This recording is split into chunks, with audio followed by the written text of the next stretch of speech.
So we're going to start off our discussion today by giving an overview of the Java Scheduled Executor Service.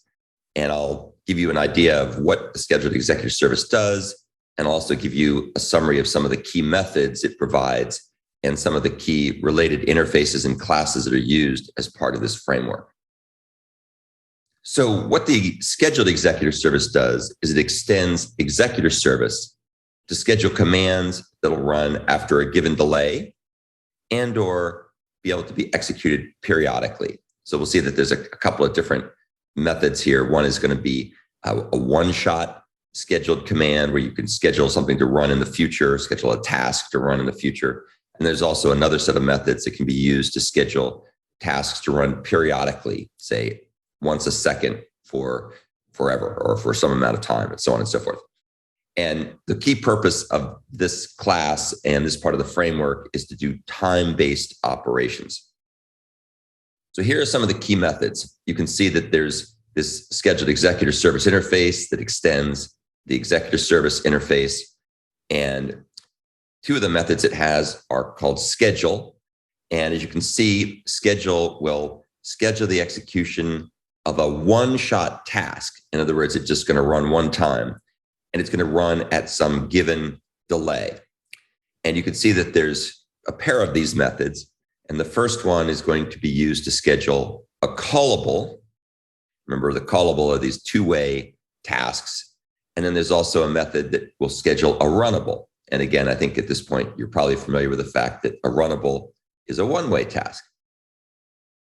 Second parameter passed to both schedule methods is the delay parameter, which is the time from now being whenever this method is called, to the time when the task should run, either the callable or the runnable.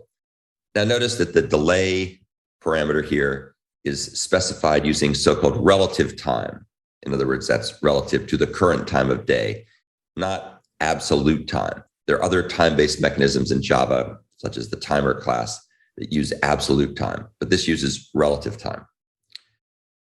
What's returned from the method calls that schedule is something called a scheduled future, which is very much like a future, except in addition to the methods you can use in a future, this also provides a method that can be used to cancel the execution status or check the execution status. So you can either cancel the operation if you need to, or you can check to see if it has been canceled or not. The future.get method that's called on the schedule method here that is for a runnable will always return null because, of course, you don't get any return value for a runnable. So you don't get to use that to get the result. Even though it gives you the method to call to get the result, you'll always get back a null. Sort of obvious, I guess, in some ways. Now, there's also two other methods that are very interesting. One of them is called schedule at fixed rate, and the other is called schedule with fixed delay. And these methods are used to schedule the execution of periodic tasks that are run after some initial delay, or they can also be canceled. The tasks for both of these methods must be one-way tasks. As you can see, they're past runnables as opposed to callables. They also have the time to delay the first execution. So remember, these are going to be periodically run, but this delay operation is the initial delay. And once again, as we saw with the other schedule methods before, these delays are specified as relative times, not absolute times or dates. For schedule at fixed rate, there's another parameter that's called the period. And the period is the time between successive executions. And this is a little bit weird because the way this works is if the command or the task that's run takes a longer time to run than the period, the next execution will start while the other one is still running. So that can be a little bit confusing. So this is mostly, this particular method, the schedule at fixed rate method, is mostly good for things that don't take an indeterminate or long amount of time to run. It's good for short, fixed periodic tasks. There's also a delay method that's passed in to the schedule with fixed delay. And this method is going to delay from the time when the previous task finishes. So when the previous task finishes, the delay is then relative to that. So that's a slightly different semantic, but it doesn't have the problem where two things are running at the same time because one took a longer time to run.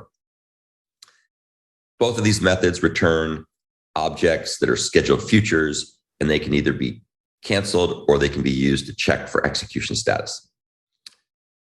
So that's the end of the overview of the Java Scheduled Executor Service. And of course, what we're going to do shortly is talk about different ways these methods can be used. And naturally, I'll show you lots of cool examples that demonstrate how to apply the Scheduled Executor Service in order to be able to handle the timing out and purging of tasks that are registered with the memoizer that we've looked at before.